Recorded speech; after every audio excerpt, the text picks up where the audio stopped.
Hi, it's Tim Hagen from Progress Coaching, and welcome to another episode of Coaching Conversations.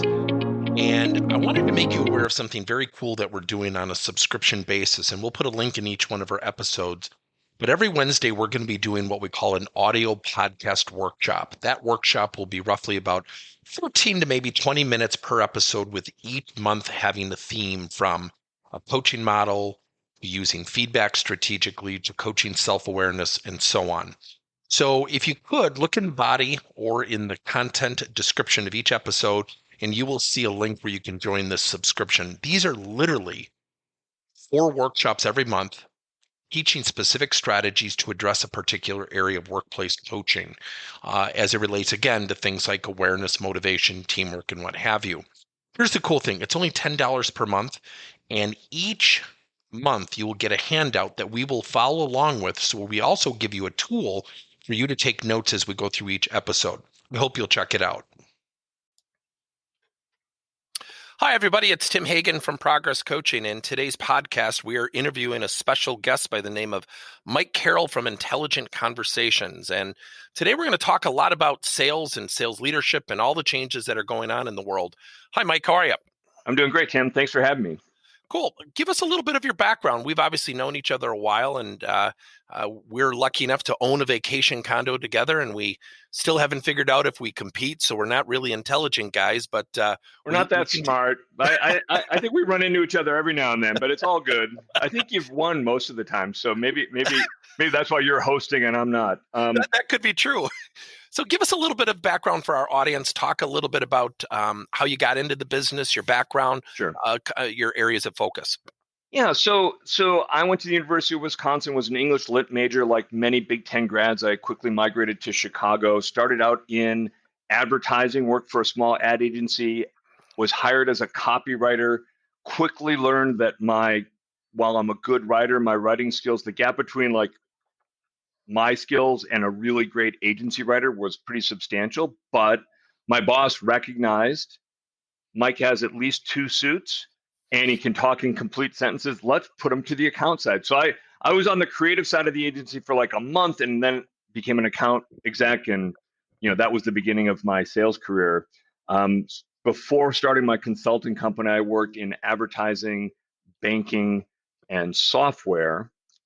My last real job, corporate gig, was selling software to banks. But throughout, I'd say the last 2 jobs I had, both at software companies, I was doing a lot of market development work. I was leading sales teams and I was doing a lot of innovative lead generation projects.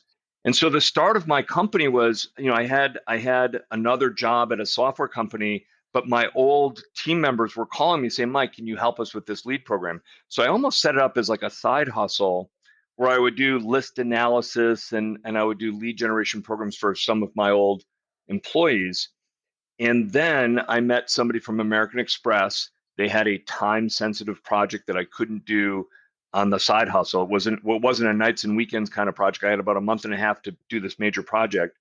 And that was large enough engagement for me to leave my 6-figure job at the software company. I was at a good point there where I'd led them through a transformation and was kind of bored and looking for the next thing. And so that was the beginning of Intelligent Conversations. And so I've been doing that. Was back in 2004. So I've actually been doing this longer than what I had been doing before. So I'm past the halfway point in my career, I guess. So, I mean, when you think about the last 16, 17 years and you think about the last 12 months, probably the last 9 months with the pandemic crisis, it is certainly making an assumption through the question has turned the selling industry upside down. So what are you seeing from its effect on sales reps as well as sales leadership? So a couple things. So I think that in many cases, sales organizations were unprepared for such a radical shift. I remember in March 13th, I flew back from a 2-day training session in Toronto, and that was right when the NBA was canceling, and we weren't thinking, okay, we're not going to be able to fly everywhere. And sales organizations that were overly dependent on face-to-face selling. There are a lot of electrical distributors or people who sell in the construction industry or people who sell into manufacturing that really rely on the milk run sale. They drive around in their pickup truck and they stop in at the job site and they pull out the blueprints on the hood of their truck and they say, how many of these parts do you need? And they collect orders. And then let's go out for chicken wings, right? Typically, these are fat old white guys like us, right? So they would just go around and do that. Those guys are really the most impacted. They've struggled to make that transition. They're not technical. They're not able to turn on a webcam. They've had to learn quickly a new skill set. Many of them are going to struggle and fall behind. I think for other salespeople, this pandemic hasn't hit the economy equally. Certain sectors are devastated: airline industry, restaurants. I think anyone in the sort of convention or trade show business has been negatively impacted. Anyone who relied on live concerts or big events, that sector has been decimated. But there are sections of the economy that are thriving, and salespeople are able to focus on those. Have a couple advantages. Number one, they have more time. They're not going to airports. They're not driving around. They have more time to focus on their clients. And if they acquire the new skills required to engage the market, get good at video selling, invest in technology and those things, they're gonna have more conversations in a shorter amount of time. To do that, they need personal urgency. They need to hold themselves to a higher standard. They need to have that urgency and that drive to wake up in the morning, put on their shoes and run all day. They need tenacity. They need to be proactive. They need to plan their day, plan their week, plan their month, be strategic about where they're focusing their time. And all that said, they also need empathy and they need patience, right? There are situations where the buyer can't move forward for a whole host of reasons. And now is not the time to be that pushy, aggressive person. You've got to be empathetic. You've got to understand, hey, they've got homeschooled kids trying to log in. They've got a dog barking in the background. The environment has changed. And they need to be gracious and patient and show a little bit of empathy with the buyer as well. So those are some of the big changes that we've seen for salespeople.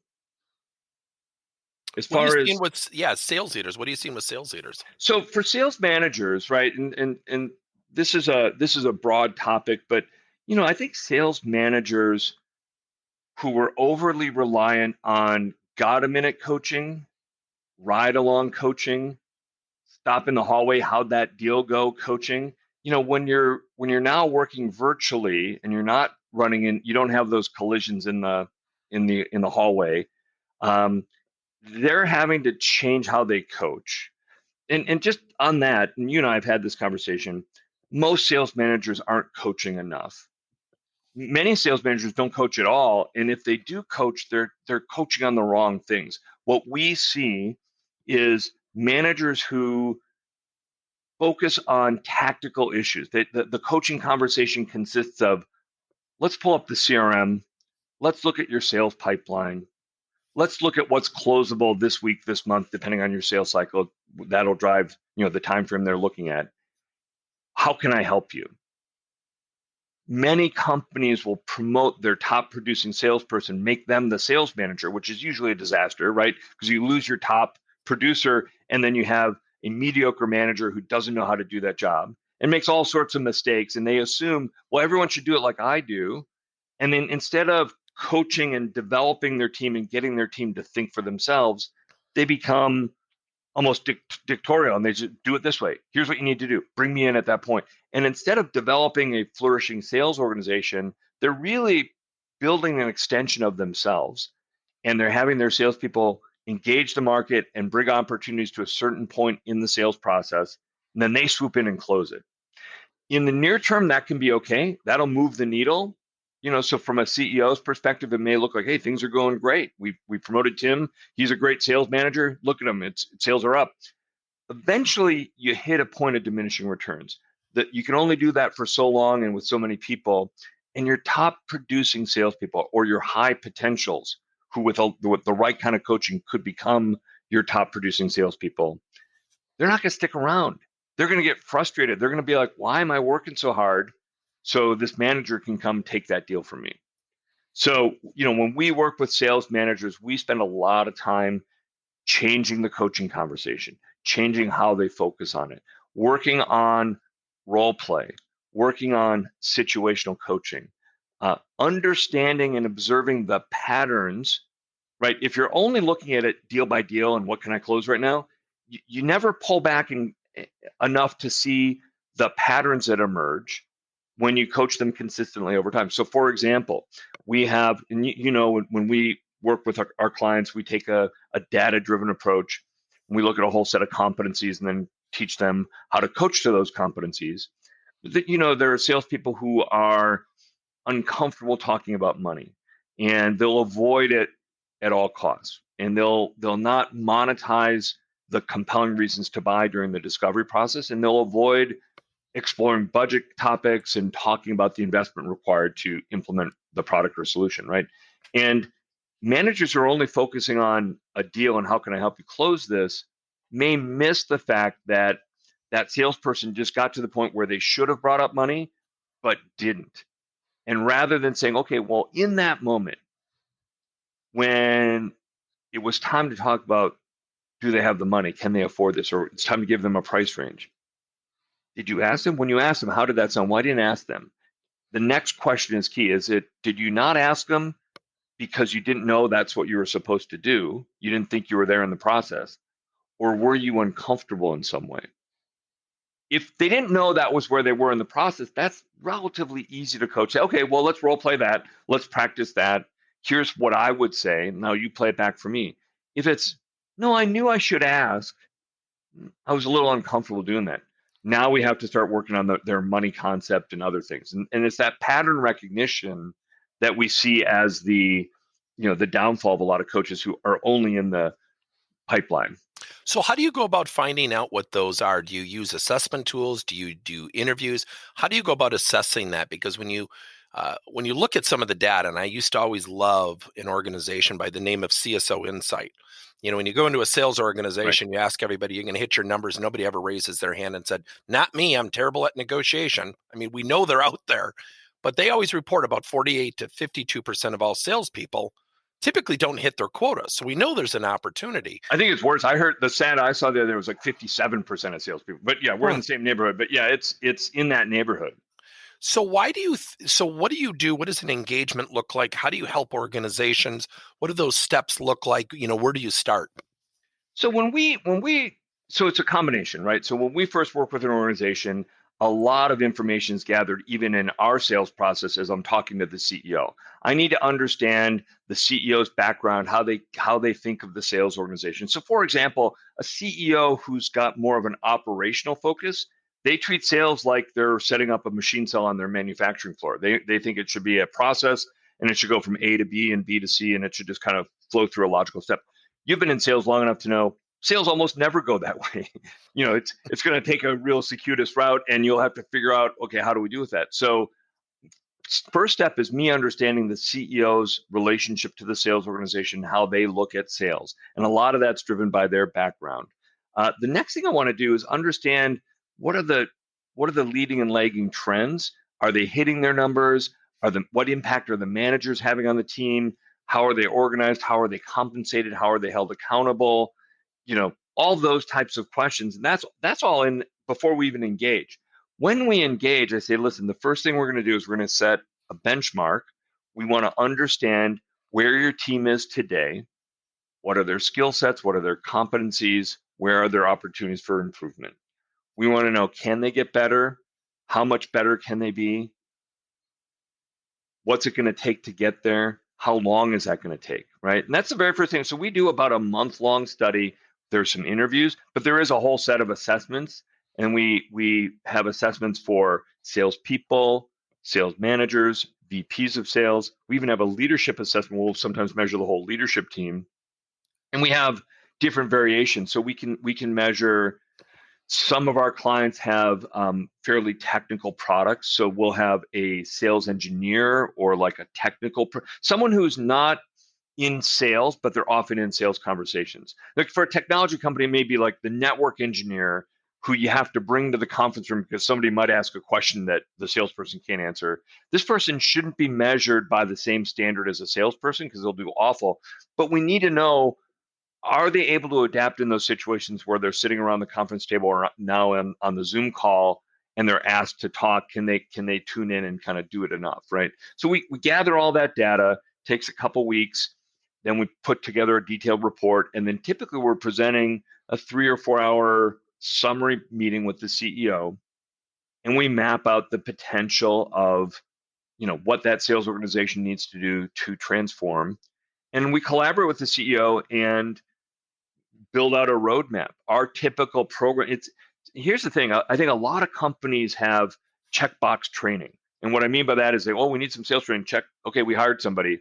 And they'll hire somebody and they're pretty good edutainer, right? And they'll come in and they'll wow everyone. It's a great program. It's a half day, full day, maybe it's a series. Nothing sticks, right? We when we engage with a client, it's typically a 4 to 6 quarter engagement, so 12 to 18 months. Some of our clients have kept us around long after that. We've had clients for 10 years or so, right? So, but typical engagements, so call it 18 months. And that data that we gather in that first study drives the roadmap and helps us set the priorities.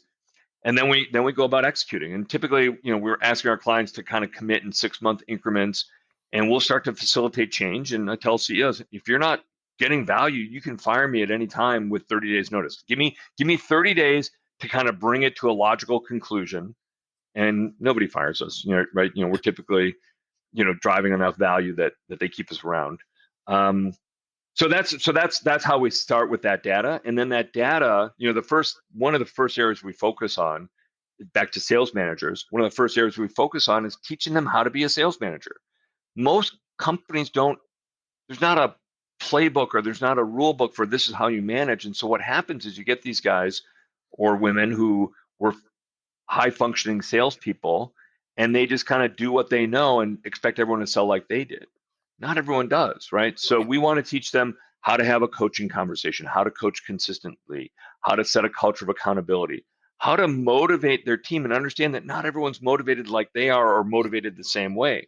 And so, in sales is tough. Salespeople get beat up all the time. You need a manager who can be that sympathetic ear and know what buttons to push to get them back and focused and out in the market.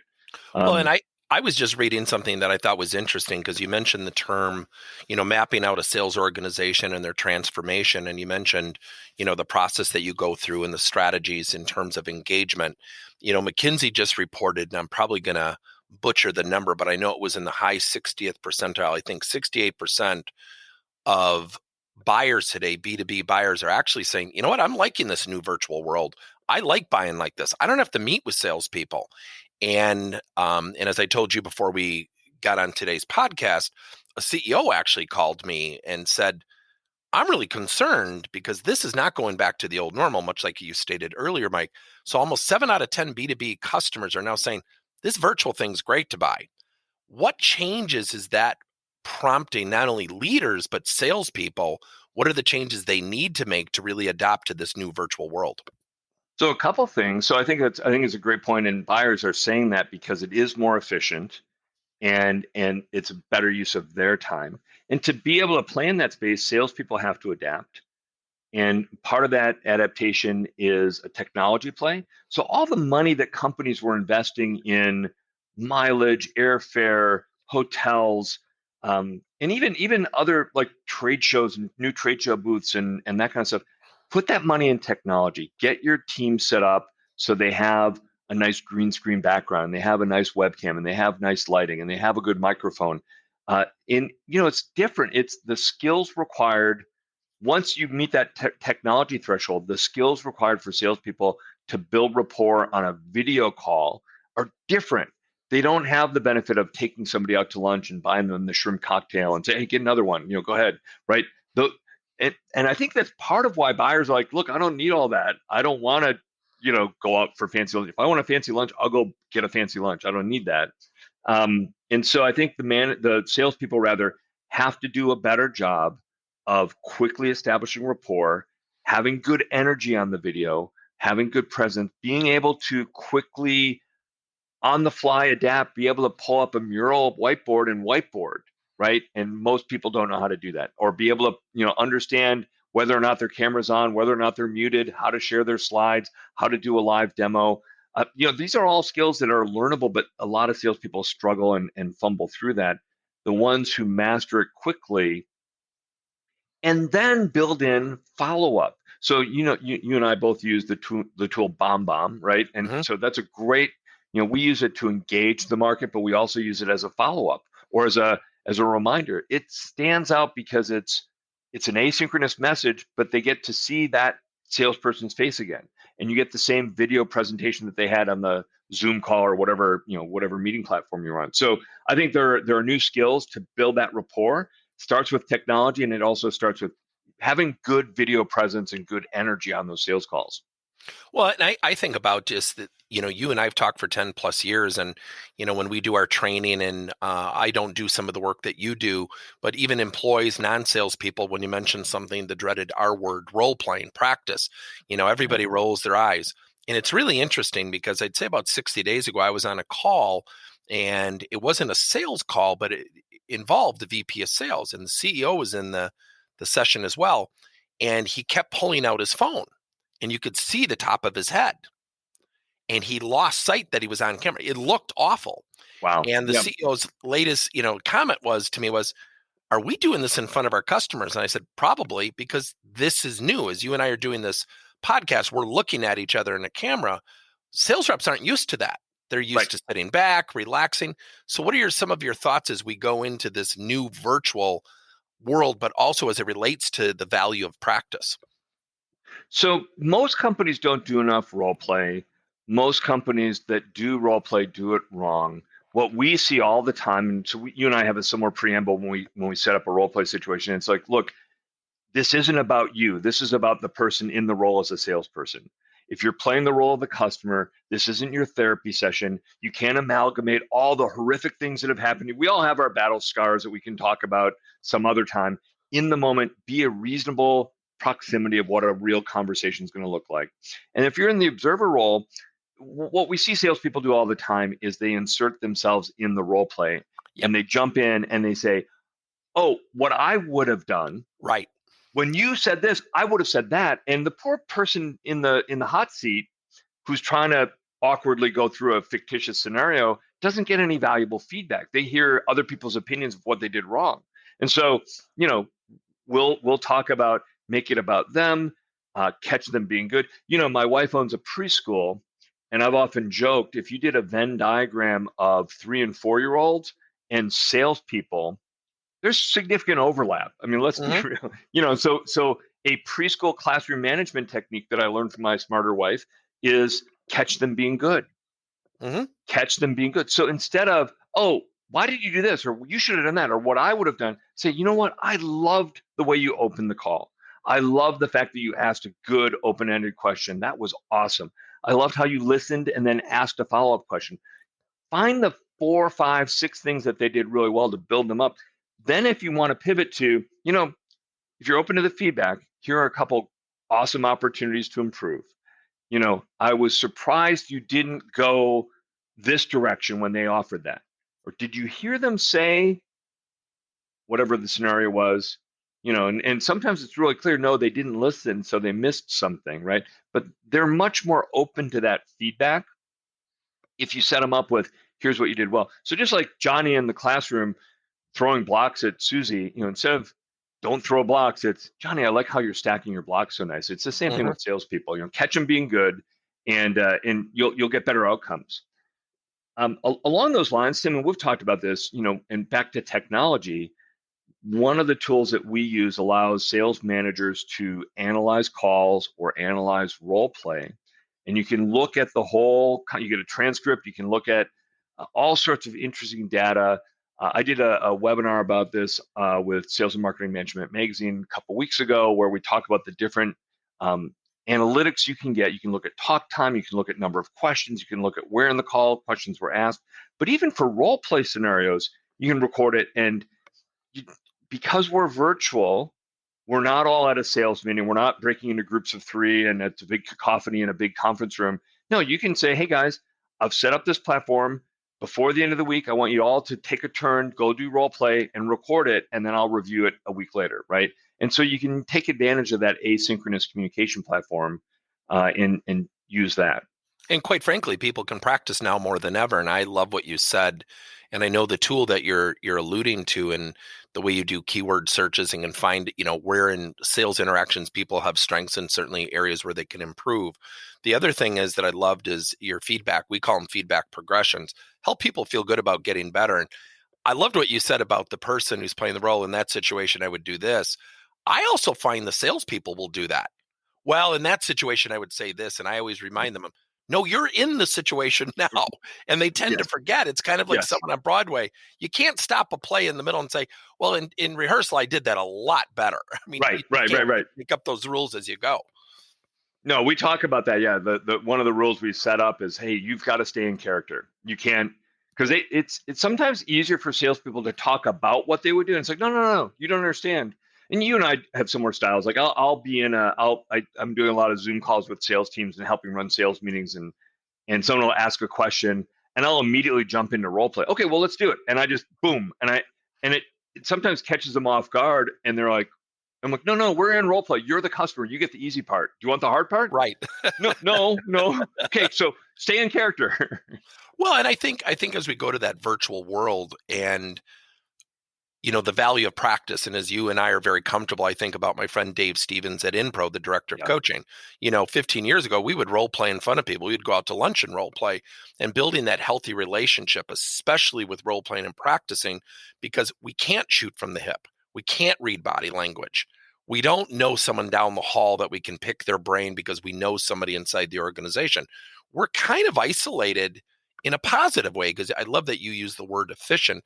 The game of sales is really changing. So in summary, the question I would ask you is, what's the one thing you would leave our audience? If you could give them that one tip, you're talking to that sales leader, you're talking to that CEO, if there's that one area that you could say, here's what I would really leave you with, what's the first thing that comes to your mind? I'm going to give you two, right? Because I can't just give you one. I would say leverage your time and have urgency. So whether you're a salesperson or a sales manager or a sales leader, VP of sales, or the CEO, you've got to find ways to more efficiently use your time. I find in my practice, I have more time in my practice because I'm not at the airport all the time. I'm not flying around the country. In a way, I kind of miss the downtime and going to the Delta Lounge and doing some focused work. But we all have more time. So what are you doing with that time, and are you getting good return on that time? And then parallel to that, or maybe to get better use of your time, you need to have urgency. And we talk about time management, and we talk about I say, look, block your calendar, block your time, but build in energy breaks too. We can't just get up at 7 a.m. and log in and just run for 10 hours. Build a 90-minute sprint, do your call, do your research, but then do a 20-minute energy walk, or get outside, or go walk your dog, or go walk around the block, and then get back into it. And that's those sort of sprints, having the urgency to do that. Those are the two thoughts. So time and urgency. Well, I want to thank Mike and his company, Intelligent Conversations, for today's discussion. And I hope you all got a lot out of it, because when you think about the world of sales and changing, I would reach out to Mike. In this podcast, we'll give you his contact information. I would go to intelligentconversations.com, where you can contact Mike and his staff. Today, the selling world is really changing, and it is changing exponentially. And it's leaders like Mike that can help you. And think about what your leaders need to do, what your sales reps need to do. And if you have any questions for Mike, again, we'll give you his contact information. And again, thank you for your attendance, everybody. Thank you for listening to another episode of Coaching Conversations by Tim Hagan and Progress Coaching. Now, our company is always coming out with new and innovative solutions to help leaders coach their employees. And recently, we just created a new service called Coach to You, where leaders can pick and choose topics and assign 7 to 21-day programs for employees to learn, and more importantly, apply actions and then reflect and share what they're going to do going forward as a result of the learning. It's called Coach to You. We're literally bringing coaching to your employees. If you're intrigued, we'll have a link in each one of our episodes where you can get more information. And again, thank you so much for listening to another episode.